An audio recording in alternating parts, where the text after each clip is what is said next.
Alguém está pensando em você agora, e eu vou te provar isso.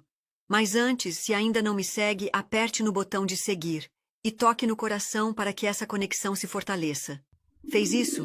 Ótimo! Agora, eu vou revelar quem está com você na mente neste exato momento. Se duvida, continue até o fim. Talvez você já tenha um palpite, mas precisa de uma confirmação. E eu vou te dar essa prova agora.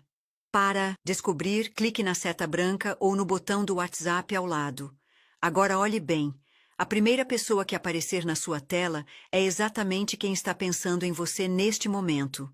Coincidência? Ou um sinal do universo? Agora me diga, eu acertei? Se sim, deixe nos comentários "eu sabia" e escreva o nome dessa pessoa.